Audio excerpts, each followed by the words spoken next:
It was an old, ornate mirror, encased in a weathered oak frame, intricately carved with vines and symbols that seemed almost alive. The mirror had been unearthed in the attic of the Hargrave family home, a sprawling Victorian mansion that had stood empty for decades. Sarah, a curious teenager, had stumbled upon it while exploring with her younger brother, Ethan. The discovery felt like a treasure, yet the mirror carried an unsettling aura that neither of them could quite place.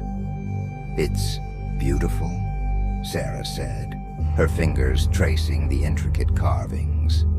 "It's creepy," Ethan countered, stepping back. "Let's just leave it here." But Sarah was intrigued. She insisted on bringing the mirror down to her room, ignoring Ethan's protests. The moment it was hung on the wall, the atmosphere in the house seemed to shift. The air grew colder, heavier, and faint whispers began to echo in the corners of the house, too faint to decipher but persistent enough to be noticed. That night, Sarah lay in bed staring at the mirror, its surface shimmering faintly in the moonlight. She thought she saw movement within it, a flicker, a shadow. Convinced it was a trick of her tired mind, she closed her eyes and drifted to sleep. But the dreams that followed were anything but restful. In her dream, Sarah stood in front of the mirror, but her reflection didn't match her movements.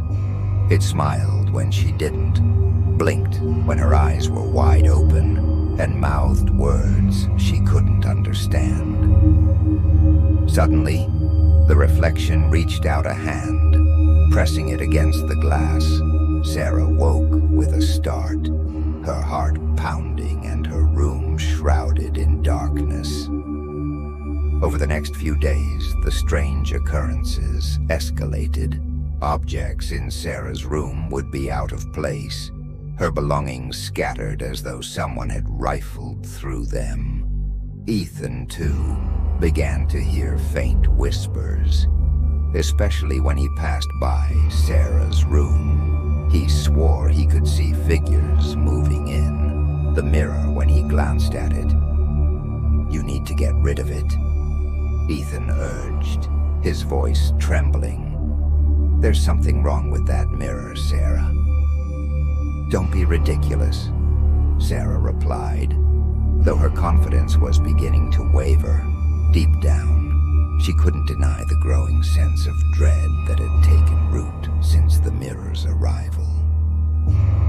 One evening, Sarah decided to confront her fears. She sat in front of the mirror, staring into its depths, determined to prove to herself that it was just an ordinary object.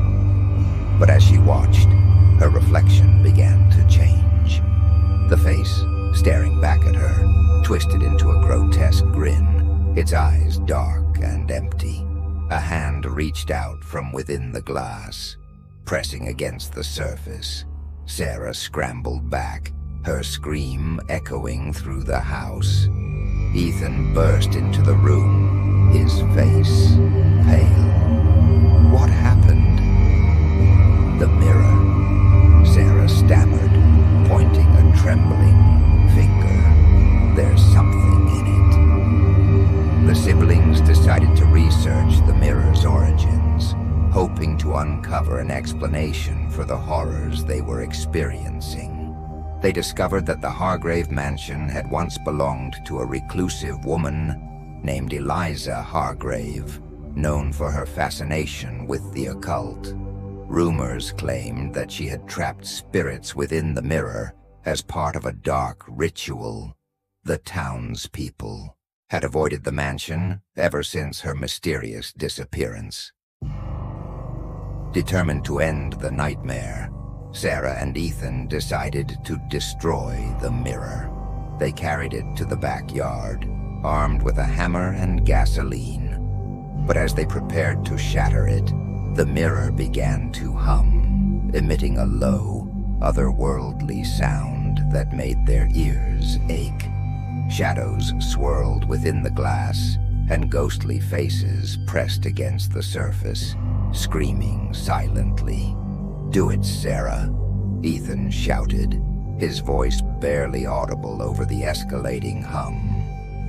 Sarah swung the hammer with all her strength, but the mirror didn't crack. Instead, it absorbed the force, rippling like water. Suddenly the glass seemed to melt, and black tendrils shot out, wrapping around Sarah's wrist. She screamed as the tendrils pulled her toward the mirror, her reflection grinning malevolently. Ethan grabbed her other arm, trying to pull her back. "I won't let it take you," he cried. But the mirror's pull was relentless. Just as Sarah's hand touched the surface, she shouted, "The gasoline! Light it!" Ethan hesitated for a moment, then doused the mirror with gasoline and struck a match.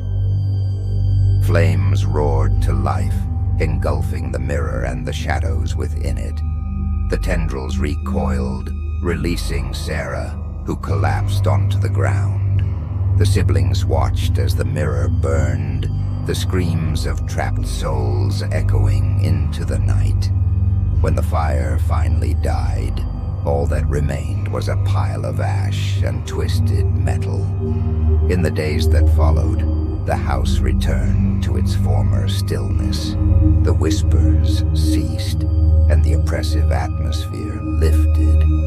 But Sarah and Ethan knew they would never forget the horrors they had faced. The mirror was gone, but its memory lingered, a haunting reminder of the darkness that had once inhabited their home. Sometimes, late at night, Sarah would catch her reflection in a window or a shiny surface and feel a chill run down her spine. For just a moment, she'd think she saw her reflection smile when she didn't.